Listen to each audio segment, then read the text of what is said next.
पे देख सकते हैं बच्चे भी आए हैं। मैं इस बच्चे से पूछूंगा, यहाँ क्यों आए हो बेटा? मैं अपने भविष्य के लिए आया हूँ। आप अपने भविष्य के लिए आए हो। क्या हो रहा है? ये पेपर लेके आप खड़े हो यहाँ पे, क्या हो रहा है? पेपर लीक हो रहा है। पेपर लीक हो रहा है कि कौन से क्लास में हो? क्लास 6। क्लास 6 में आंदोलन में आए हो? हाँ। तो हम कैसे तैयार करें बच्चों को, आप बताइए, हम कैसे तैयार करें? आपको क्या लगता है शिक्षक होने के नाते, क्या विदेश की शिक्षा नीति अच्छी है कि भारत की नीति अच्छी है? क्या लगता है कौन से जगह की नीति अच्छी है?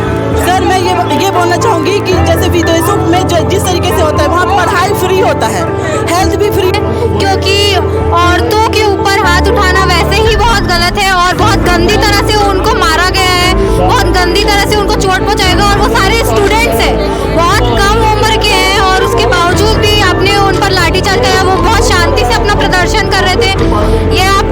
ये जो आपने एक्शन लिया है बहुत गलत है। और हमें इसलिए आज सुपेला चौक में, घड़ी चौक में यहाँ पर हम सब उपस्थित हैं। सभी समाज के लोग हैं, क्रिश्चियन हैं यहाँ और हिंदू भाई बहन हैं, सभी लोग हैं, भीम आर्मी के लोग हैं, मूल निवासी के लोग हैं। हम सब यही आवाज उठाने के लिए यहाँ पर उपस्थित हैं।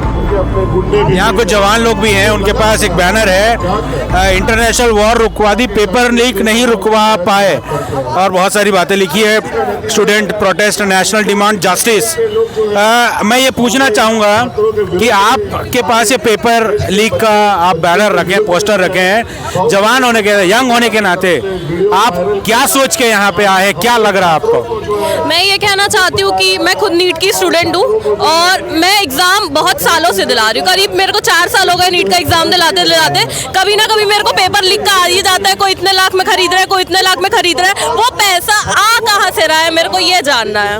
सबसे पहले तो मुझे ये जानना है कि आप जो पेपर के लिए पेपर जो लीक करवा रहे हैं, उस लीक के नाम से आप बाकी बच्चों का भविष्य को तो खराब कर रहे हैं ना। जो बच्चा ईमानदारी से पढ़ के दे रहा है उसका रैंक नहीं आ रहा है, उसके आंसर्स गलत हो जा रहे हैं। और जो वहाँ पे OMR शीट है उसको आप इस बार भेजे, उसमें आंसर्स कुछ के 500, कुछ बच्चों के 500 प्लस आ रहे थे, उनके 48 आ रहे, 50 आ रहे। ये सब क्या हो रहा है? पेपर लीक ही अब मुद्दा नहीं बन चुका है। अब मुद्दा ये बन चुका है कि हमारा एजुकेशन सिस्टम पूरा ही करप्ट हो गया। सिर्फ अब ये नीट की बात नहीं है, ये पूरे हमारे एजुकेशन सिस्टम की बात है। क्योंकि जितने भी यहाँ पे अभी जेनजीज है, मिलेनियल्स है, मिलेनियल्स तो चलो बन गए, जेनजीज का एज है, उनको नौकरी नहीं मिल रही, उनको यहाँ पे पढ़ाई के लिए ढंग का वो नहीं मिल रहा है। और अभी जो जेन अल्फा आएंगे, हम उनको क्या मुंह दिखाएंगे कि आप अपने एक पेपर लीक को संभाल नहीं पाए, आगे करेंगे क्या?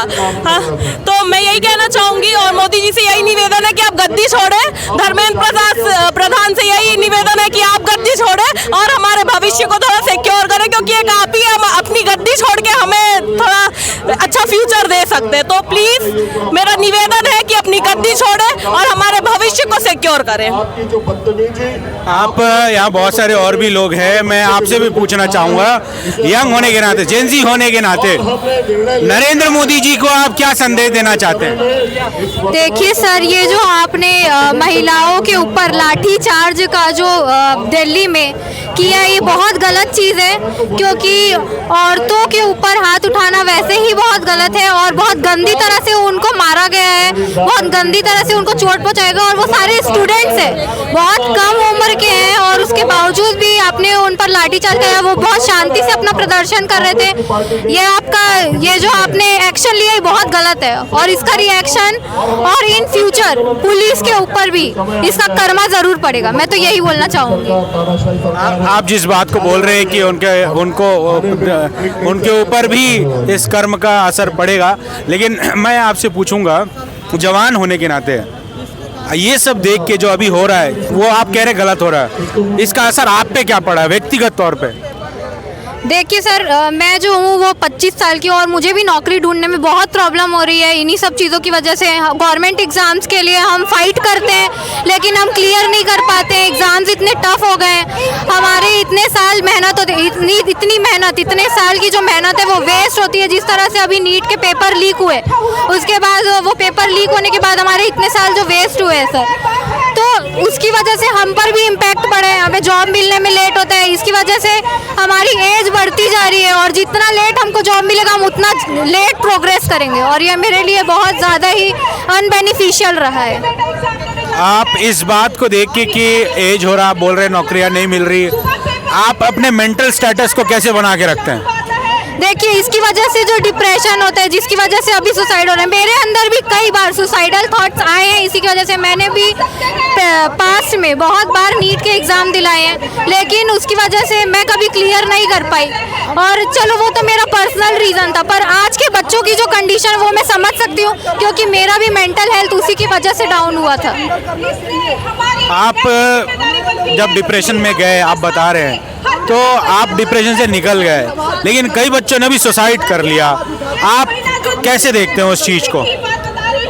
देखिए, मैं उस सुसाइड को इस वे में देखती हूँ कि देखिए, हमारी जो युवा जनरेशन है उसके लिए प्रोग्रेस करना बहुत ज़रूरी है और इस तरह से अगर सुसाइड हो रहा है मतलब कहीं ना कहीं एजुकेशन सिस्टम में ही प्रॉब्लम है, क्योंकि इंसान जब मेंटली बहुत ज़्यादा फेडअप हो जाता है तभी वो सुसाइड करता है।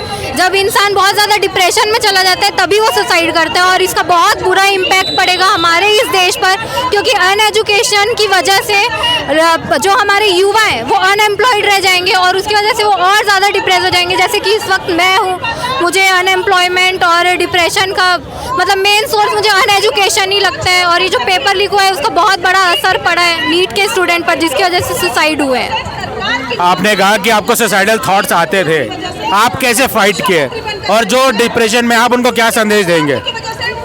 देखिए, मैं तो युवा बच्चों से यही कहना चाहूँगी कि आप लोग हार मत मानिए। भले ही आज आप डिप्रेशन में, भले ही आज आपके अंदर सुसाइडल थॉट्स आ रहे हैं, बट आप मेहनत करते रहिए। हम आप लोगों के लिए लड़ रहे हैं यहाँ पे, तो आप लोग भी हार मत मानिए, अपने पेरेंट्स को निराश मत कीजिए और हम आपके साथ हैं। और भी यहाँ पे लोग हैं, आप दूसरे जेएनजी को जो वहाँ प्रदर्शन कर रहे हैं क्या बोलेंगे? वो अच्छा कर रहे हैं, गलत कर रहे हैं, क्या कर रहे हैं, क्या बोलेंगे आप? अपने हक के लिए लड़ना अच्छा ही होता है, क्योंकि हम अपना हक के लिए नहीं लड़ेंगे तो दूसरा कौन लड़ेगा? जिनको हम सपोर्ट करके वोट दे के खड़ा किया है वही इंसान हमारा भविष्य को छीन रहा है। तो हमारा हक के लिए जब हम खड़े होते हैं तो वो तो अच्छा ही है, और वो जहाँ पे कर रहे हैं वो चीज़ प्रदर्शन कर रहे हैं वो बहुत अच्छा कर रहे हैं। मैं आप मीडिया के द्वारा ये बताना चाहती हूँ, मोदी जी प्लीज़ आप इस्तीफ़ा दे दीजिए, क्योंकि आप ही हमारा भविष्य को बचा सकते हैं। मैं रील स्क्रॉल करके देख रही थी एक वीडियो, एक बहन ने बहुत अच्छा कह गई थी कि हमारे देश को एक ही जन बचा सकता है, वो है मोदी जी। तो मेरे अंदर भी वही ठोट को आया कि एक ही इंसान हमारा भविष्य बचा सकते हैं, वो है मोदी जी। प्लीज़ करके इस्तीफ़ा दे दीजिए और हमारे भविष्य को बचा लीजिए। देखिए, पहले भी पेपर लीक हुए हैं, अभी आप प्रधानमंत्री के इस्तीफे की बात कर रहे हैं, खैर बहुत बड़ी बात है, लेकिन इतने साल उन्होंने चुनाव जीता है, चुनाव जीत के आए हैं और अचानक से अभी क्या हो गया? वो चुनाव जीते नहीं थे, वो वोट चोरी करके चुनाव जीते हैं। वो कहीं से भी ईमानदारी वाली काम नहीं करते हैं। जहाँ पे उनको लगता है मैं नीचे गिर रहा हूँ, वो लोगों को भरमाने लगते हैं, कुछ छोटा मोटा कार्य करके लोगों को भरमाने लगते हैं। खास करके हमारे वुमेन को कुछ देकर वो भरमाते हैं, जो कि ये सरासर गलत है। इंसान के अंदर से आना चाहिए कि मैं इंसान को अगर वोट दे रहा हूँ तो ये मेरे लिए अच्छा काम करे, लेकिन मोदी जी आपने अच्छा काम नहीं किया है, तो कृपया करके आप अपना इस्तीफ़ा दे दीजिए और हमारा लाइफ सिक्योर कर दीजिए। ठीक है, यहाँ पे इस्तीफे की बात कर रहे हैं प्रधानमंत्री जी की। एक बहन और है, मैं उनसे भी पूछना चाहूँगा कि जो यंग लोग जो है, अभी आप लोग यहाँ पे दुर्ग में मौजूद हैं, तो ये जवान लोग निकल रहे हैं रोड पे, तो आप उनको क्या देखते हैं? वो सही करने के लिए निकल रहे हैं और या गलत करने के लिए? अभी आप एक पेपर आप लोग रखे हैं, इसमें श्रद्धांजलि दे रहे हैं उस बच्चे को जो ख़त्म हो गई, क्या देखते हैं? ये डर का माहौल है, आज़ादी का माहौल है, क्या माहौल है? सर, ये अभी डर का माहौल तो नहीं है, क्योंकि अब लोगों के लाइफ से डर निकल गया है, क्योंकि अब तक लोग डर के अपने घर में चुपचाप बैठे थे, पर अब लोगों को समझ में आ गया कि अगर वो डर के बैठेंगे तो उनका भविष्य कुछ भी नहीं है। इसीलिए आज लोग आज सड़कों पे हैं। आज जो दिल्ली पे हो रहा है, हम जब देखते हैं इतने सारे लोगों को पुलिस इतनी बुरी तरह से मार रही है।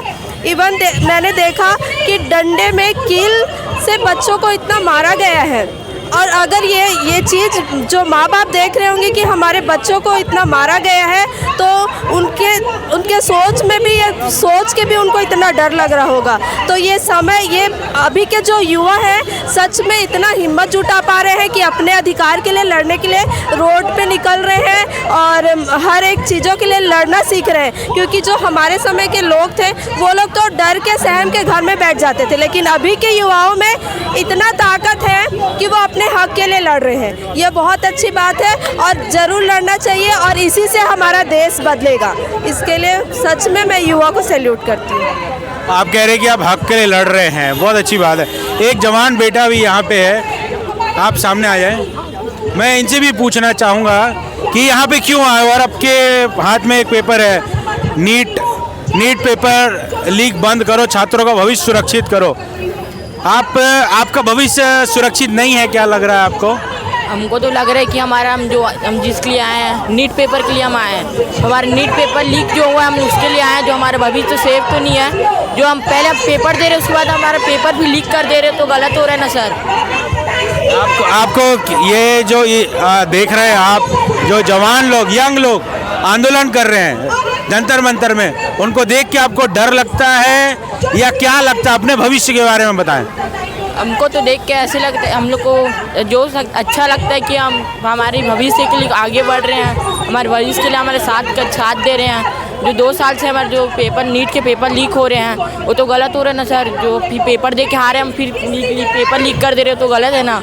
तो इस साल भी ऐसे हो रहा है सर, 3 साल हो गया सर इसको मिला के, तो ये गलत हो रहा है सर। इसी के लिए हम नारे लगा रहे हैं। ठीक है, आप कह रहे हैं कि गलत हो रहा है। मैं और है, हम पूछना चाहेंगे, आपके हाथ में एक बैनर है, जनता पर बल प्रयोग बंद करो। और आप अपना परिचय दें और बताएं कि यहाँ पे ये लेके आप आए और किस लिए, क्या उद्देश्य है आपका यहाँ आने का?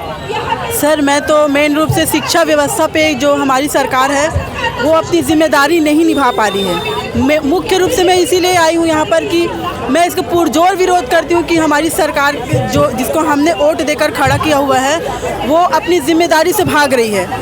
क्या होगा अगर वो सिर्फ एक नेता ही तो हैं, उसको हम ही ने तो खड़ा किया है। अगर वो आज लाखों छात्रों के भविष्य के लिए अगर वो इस्तीफ़ा दे देते हैं तो क्या ये बुरा है? वो दे सकते हैं इस्तीफ़ा।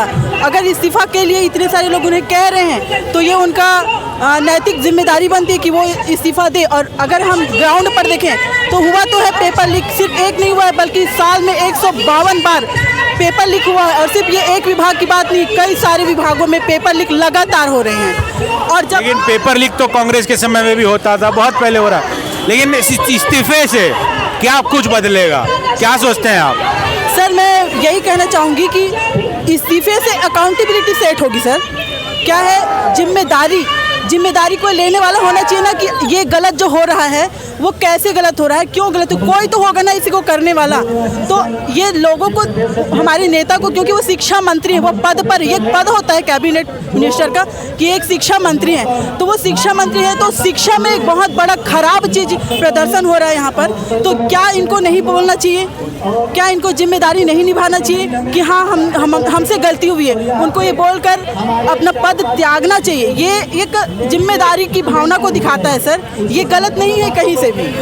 तो मैं तो मुख्य रूप से यही कहती हूँ, क्योंकि मैं एक शिक्षक हूँ और अगर हम देखते हैं इसको तो ये नींव से ही खराब चल रहा है। क्योंकि आप आज क्या है, हमारे जो नींव है, जो बच्चे हैं, हमारी सरकारों में अभी पहली से लेकर 8वीं तक पास कर देने का एक चलन चल पड़ा है। तो वहाँ क्या है, हमारे अच्छे बच्चे भी एक खराब पीढ़ी के रूप में निकल रहे हैं, क्योंकि कोई अकाउंटेबिलिटी सेट नहीं कर पा रहा है। और गुणवत्ता की मांग शिक्षकों से किया जाता है। आप कह रहे हैं गुणवत्ता की जो है आपसे अपेक्षा की जाती है, मैं और सेंस ऑफ अकाउंटेबिलिटी की बात कर रहे हैं। मैं आपसे पूछूंगा, बच्चों का पढ़ाते, कौन से क्लास तक पढ़ाते हैं? सर, मैं मिडिल स्कूल की टीचर। मिडिल स्कूल में। मैं आपसे पूछूंगा कि आप बच्चों के भविष्य को जब आप पढ़ाते हैं, ये सब देख के आप जिन बातों का बात कर रहे हैं, आपके अंदर डर का माहौल है, चिंता का माहौल है, आपके अंदर क्या होता है? बेशक रूप से सर मेरे अंदर चिंता है, क्योंकि मैं बहुत सारे बच्चों को देख पा रही हूँ कि जो बच्चे हैं वो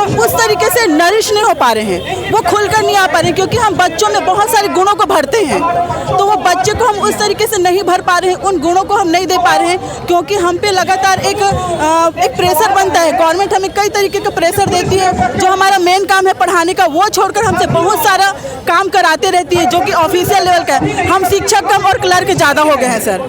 तो मैं यही देखती हूँ कि मुझे तो बहुत ज़्यादा चिंता है, क्योंकि वो बच्चे जिनके अंदर बहुत सारे गुणों का भरमार है वो खुलकर नहीं आ पा रहे, क्योंकि उसको शेप देना टीचर का अधिकार, टीचर के उसमें हक में आता है। तो टीचर उसको समझ पाता है कि इस बच्चे में ये गुण है, इस बच्चे में ये गुण है, और मैं एक टीचर होने के नाते मैं उस बच्चे को देख पाती हूँ कि वो शेप नहीं दे पा रही हूँ। मैं वहाँ पर अपने आप को मजबूर महसूस करती हूँ। तो मैं आप कह रहे हैं कि आप मिडिल स्कूल को पढ़ाते हैं, मैं आपसे पूछूंगा कि जब बच्चा बड़ा होता है, आगे जाता है, तो जब वो आगे जाएगा और आप कह रहे हैं कि पेपर लीक हो रहा, तो ये पेपर लीक के मामले में जब बच्चा आगे जाके देखेगा तो क्या आप उस तरीके से बच्चे को अभी तैयार कर पा रहे हैं कि वो डिप्रेशन का सामना कर पाए?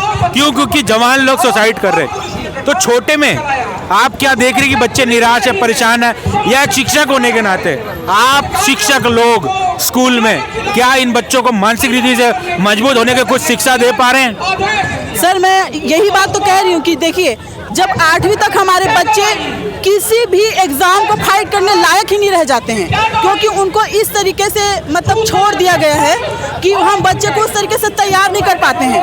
और बच्चे भी एकदम, क्योंकि वो सारे बच्चे सरकारी स्कूल में कौन से बच्चे पढ़ते हैं सर बताइए? सरकारी स्कूल में वो बच्चे पढ़ते हैं जो गरीब वर्ग के हैं। आज जितने भी बच्चे हैं वो सरकारी स्कूल में जो पढ़ते हैं वो गरीब वर्ग के बच्चे होते हैं। किसी भी बच्चे को, माता पिता को NCF 2005 की जानकारी नहीं है, ना ही NEP 2020 की जानकारी है, लेकिन हमें तो है और हमें उसी तरीके से सेप देने के लिए कहा जाता है बच्चों को। ठीक है, तो हम तो तैयार हैं, लेकिन बच्चा हमारे पास सिर्फ 6 घंटा है और माता पिता के पास 18 घंटे, तो वो वहाँ से पूरा न्यू अपना तैयार वहाँ मजबूत होता है और हम उसको थोड़ा ही समय के लिए रख पाते हैं, तो यहाँ पे क्लैश होता है सर। तो हम कैसे तैयार करें बच्चों को, आप बताइए, हम कैसे तैयार करें? आपको क्या लगता है शिक्षक होने के नाते, क्या विदेश की शिक्षा नीति अच्छी है कि भारत की नीति अच्छी है? क्या लगता है कौन से जगह की नीति अच्छी है? सर मैं ये बोलना चाहूँगी कि जैसे विदेशों में जिस तरीके से होता है वहाँ पढ़ाई फ्री होता है, हेल्थ भी फ्री होता है, लेकिन हमारे देश में अगर हम देखें तो शिक्षा की पद्धति जो है, अगर जैसे मैं बता रही हूँ आपको, जैसे मैं जो हूँ वो कोठारी कमीशन की बात करूँ, अगर मान लिया जाए अभी, तो कोठारी कमीशन में जो अच्छी अच्छी बातें थी जैसे कि व्यावसायिक शिक्षा, तो क्या व्यावसायिक शिक्षा आज लागू हो चुकी है? क्योंकि 2020 NEP में आज भी उसी को ला रहे हैं, लेकिन ग्राउंड लेवल पे वो आज भी नहीं आई है सर। जब 1986 में ये बात रखी जा चुकी थी, तो आज 2020 NEP बनाकर फिर से सिर्फ उसी को लाया जा रहा है, जो कि आज भी मैं बता सकती हूँ सर, ये आगे भी सक्सेस नहीं होने वाला है, क्योंकि हमारी गवर्नमेंट कभी भी उसका नियत साफ है ही नहीं। किसी भी शिक्षा के मामले में सर मैं देखती हूँ बहुत पीछे हमारा देश, बहुत ज़्यादा पीछे है। आप आने वाले 10 साल में भारत देश को एक शिक्षक होने के नाते कहाँ देखते हैं? मैं सर आने वाले 10 साल में एक शिक्षक होने के नाते भारत देश को पिछड़ा हुआ ही देख रही हूँ, क्योंकि सरकारी स्कूल की मैं टीचर हूँ और सरकारी स्कूल बहुत तरीके से बंद हो रहा है, और सरकारी स्कूल में वही बच्चे पढ़ते हैं जो गरीब वर्ग के हैं, और हमारे देश में गरीबों की संख्या ज़्यादा है, ये आप जानते हैं सर, मुझे बताने की ज़रूरत नहीं है। तो आप व्यक्तिगत तौर पे शिक्षक होके क्लास में आपका श्रेष्ठ प्रयास क्या है आपके बच्चों के लिए? आपको अलग शिक्षक क्यों बनाता है? सर मैं अपने लेवल पर, क्योंकि मेरे पास जो गुण हैं मैंने अपने छात्र जीवन में अपने शिक्षकों से जो सीखा था, तो मैं उसमें प्रयास करती हूँ, जो समय मुझे मिलता है मैं बच्चों में उन गुणों को, चाहे वो खेल खेल के माध्यम से हो या पढ़ाई में जो चीज़ें विषय वस्तु दी गई होती है उसके द्वारा मैं उनके अंदर उन गुणों को भरने का प्रयास करती हूँ कि वो आने वाले 10 साल के लिए तैयार हो सके